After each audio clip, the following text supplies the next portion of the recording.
Good morning students, welcome to Bix institute online classes. हमारा English में topic जो चल रहा था वो है सब्जेक्ट वर्ब एग्रीमेंट। इसके हमने लास्ट क्लास में 4 पॉइंट्स डिस्कस किए थे।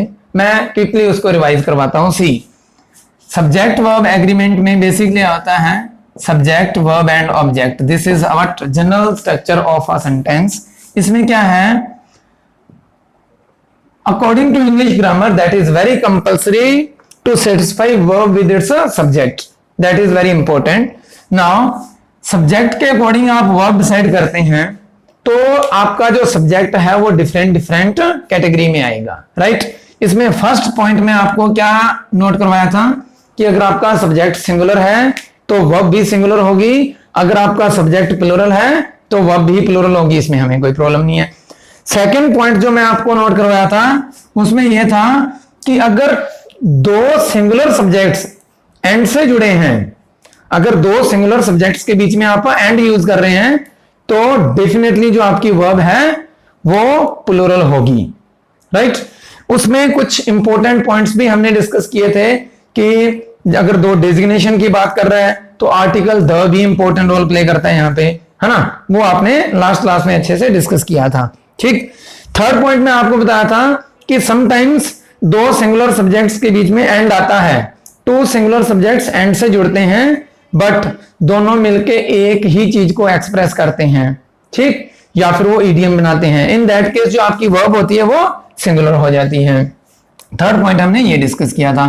जो फोर्थ पॉइंट था हमारा वो था अगर दो सब्जेक्ट्स चाहे वो सिंगुलर हो या प्लूरल हो, इट डजंट मैटर, अगर टू सब्जेक्ट्स के बीच में as well as, with, along with, together with, in addition to, besides, ये वर्ड अगर वो यूज करता है तो जो आपकी वर्ब होगी वो फर्स्ट सब्जेक्ट को सेटिस्फाई करेगी।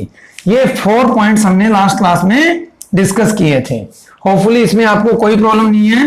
अगर कोई भी प्रॉब्लम है तो डिस्क्रिप्शन में जाके वो वीडियो आप एक बार जरूर देखो, subject verb agreement part 1। Now see, fifth point इसका क्या है।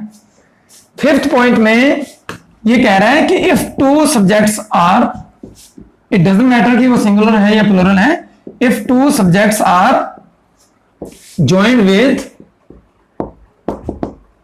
Either or, neither nor, not only but also, not only but also. अगर आपके दो subjects either or, neither nor या नॉट ओनली बट ऑल्सो से जुड़े हुए हैं तो जो आपकी जो वर्ब होगी ना वो किसके अकॉर्डिंग आएगी, nearest subject. It mean second subject के अकॉर्डिंग डिसाइड होती है। ये verb will satisfy the second subject. यहां सेकंड सब्जेक्ट का मतलब क्या है, we can say nearest subject, nearest subject will satisfy the nearest subject। इसका एग्जांपल देता हूं, either you or I dash wrong, either you or I dash wrong, is wrong, am wrong, are wrong, क्या use करेंगे तो nearest subject क्या है आपका I, तो I के अकॉर्डिंग क्या आएगा यहां पे am, राइट। एक और एग्जांपल देता हूं इसका मैं, neither I nor you dash wrong. यहां पे अगर मैं वॉज वर की बात करूं तो वॉज रॉन्ग आएगा या वर रॉन्ग आएगा, वो किसके अकॉर्डिंग आएगा, यू। यू के साथ क्या यूज करते हैं हम, वर। फर्स्ट सब्जेक्ट क्या है, इट डजंट मैटर। आपकी जो वर्ब है वो सेकंड सब्जेक्ट को सेटिस्फाई करेगी।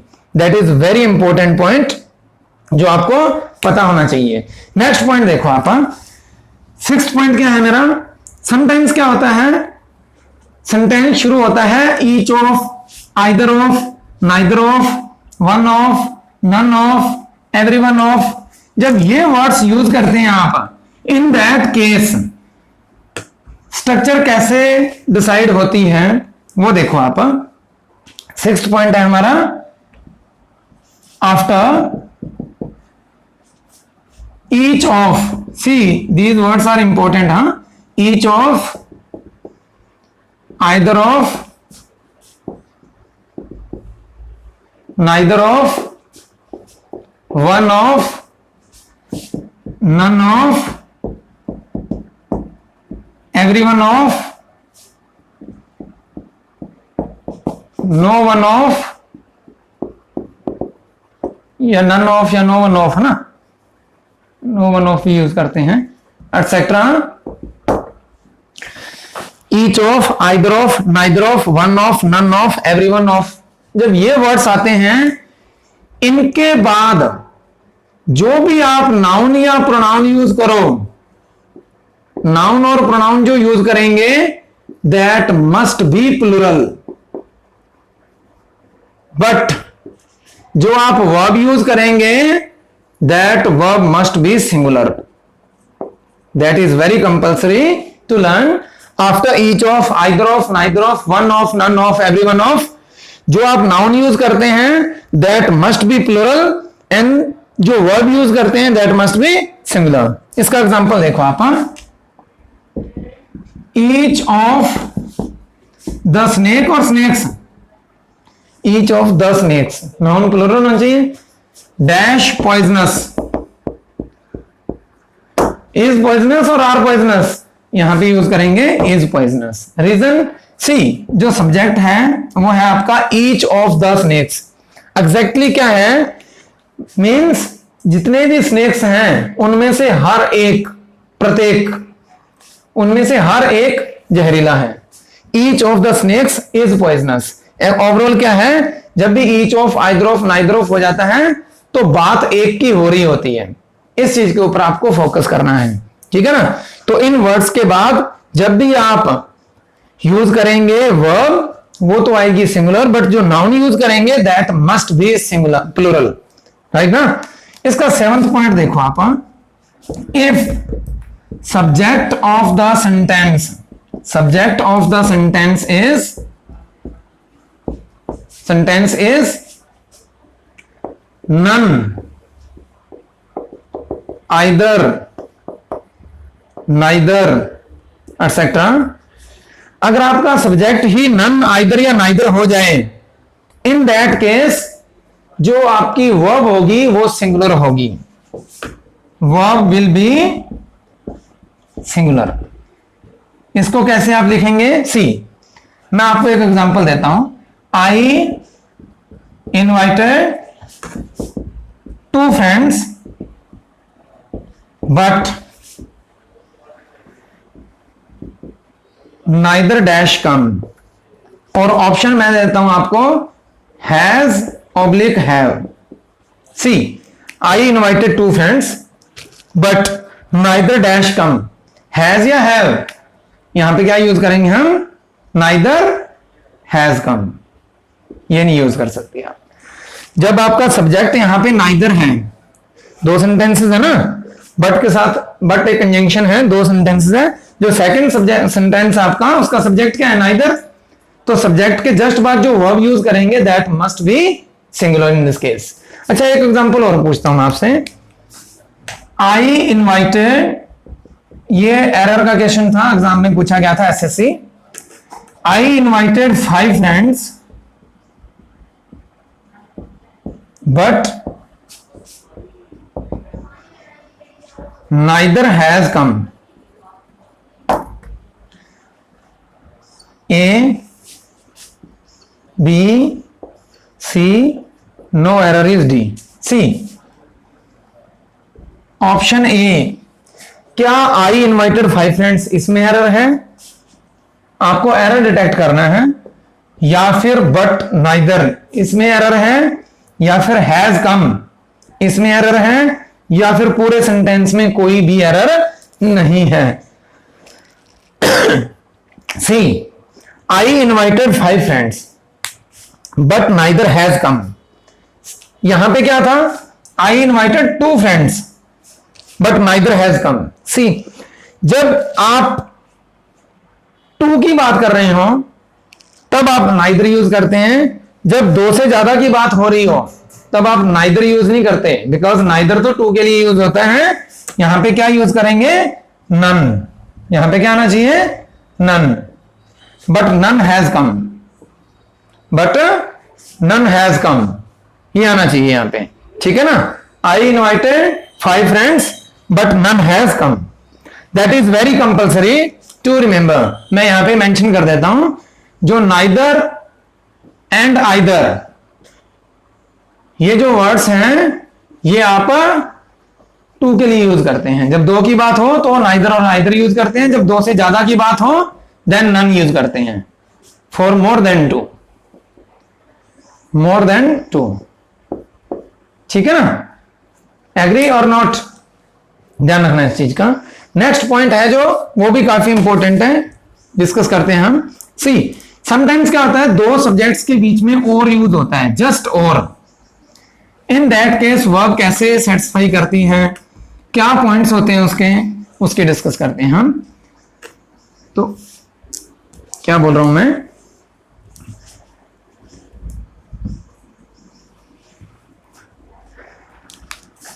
एट्थ पॉइंट है मेरा, if two singular subjects are joined with or, just or, huh? If two singular subjects are joined with or, verb will be singular। इसमें आपको कोई प्रॉब्लम नहीं आएगी। इसका एग्जांपल देता हूं, रमन और his sister dash working in this company,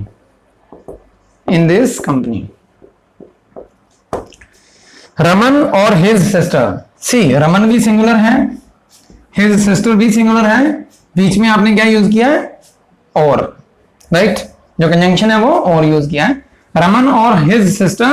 तो यहां पे क्या यूज करूंगा, is working in this company. But इसमें जो मोस्ट इंपॉर्टेंट पॉइंट है वो क्या है कि अगर दोनों में से एक भी सब्जेक्ट आपका प्लूरल हो गया, इन दोनों में से अगर एक भी सब्जेक्ट आपका प्लूरल हो गया तो जो आपकी वर्ब है वो ऑटोमेटिकली प्लूरल हो जाएगी। ठीक, क्या बोल रहा हूं, if one of the subjects is plural, verb will be plural. अगर दोनों में से एक भी सब्जेक्ट प्लूरल हो गया तो आपकी वर्ब है जो वो प्लूरल हो जाएगी। एंड ये पॉइंट सबसे इंपॉर्टेंट है, एंड प्लूरल सब्जेक्ट जो उनमें से प्लूरल होगा will be placed near the verb, it means second position पे आना चाहिए, दैट इज सेकंड पोजीशन। ठीक, क्या बोल रहा हूं मैं कि अगर दोनों में से एक सब्जेक्ट प्लूरल हो गया और है बीच में, अगर आपका दोनों में से एक सब्जेक्ट प्लूरल हो गया तो ऑटोमेटिकली जो आपकी वर्ब है वो क्या हो जाएगी, प्लूरल हो जाएगी। बट जो इंपॉर्टेंट पॉइंट है कि उनमें से जो प्लूरल सब्जेक्ट है उसको वर्ब के पास रखना बहुत जरूरी है। कैसे, इसका एग्जांपल देखता हूं मैं। The captain or the teammates dash responsible for the defeat. The captain or the teammates dash responsible for the defeat. यहां पे इज रिस्पॉन्सिबल आएगा या आर रिस्पॉन्सिबल आएगा। सी, ये आपका सब्जेक्ट क्या है, सिंगुलर, द टीममेट्स ये क्या है, प्लूरल, तो आपकी जो वर्ब है वो क्या आ जाएगी, आर। अगर दोनों में से एक भी सब्जेक्ट आपका प्लूरल हो गया तो आपकी वर्ब है वो प्लूरल हो जाएगी। ठीक, अच्छा एक एग्जांपल और पूछता हूं मैं। द टीममेट्स और the captain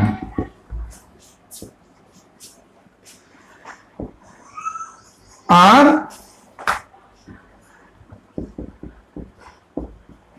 responsible dash for the defeat, no error। ये आपका ऑप्शन ए है, द टीममेट्स और the captain are responsible for the defeat, option C, और ये है नो एरर डी। इसका आंसर क्या होगा आपके अकॉर्डिंग? द टीममेट्स और the captain are responsible for the defeat. See क्या है पॉइंट हमारा? अगर दोनों में से एक भी सब्जेक्ट प्लुरल हो जाए, this is plural and this is singular, verb must B plural. तो वर्ब है जो आर यूज कर रहे हैं, इसमें तो हमें कोई प्रॉब्लम नहीं है। अगर दोनों में से एक भी सब्जेक्ट प्लुरल हो जाए तो वर्ब प्लुरल आएगी, बट जो दोनों में से प्लुरल सब्जेक्ट होगा वो वर्ब के पास में रखेंगे, near the verb. It means what? जो इसकी पोजीशन है वो आपको इंटरचेंज करनी पड़ेगी। ये पोजीशन यहां आएगी और ये यहां पे आएगी। तो क्या आएगा? प्रॉपर सीक्वेंस क्या होगा? The captain or the teammates.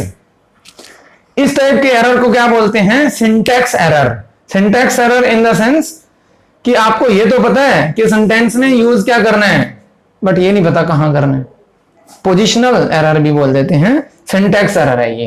Keep in mind, जो दोनों में से प्लुरल सब्जेक्ट होगा उसको सेकंड पोजीशन पे रखेंगे।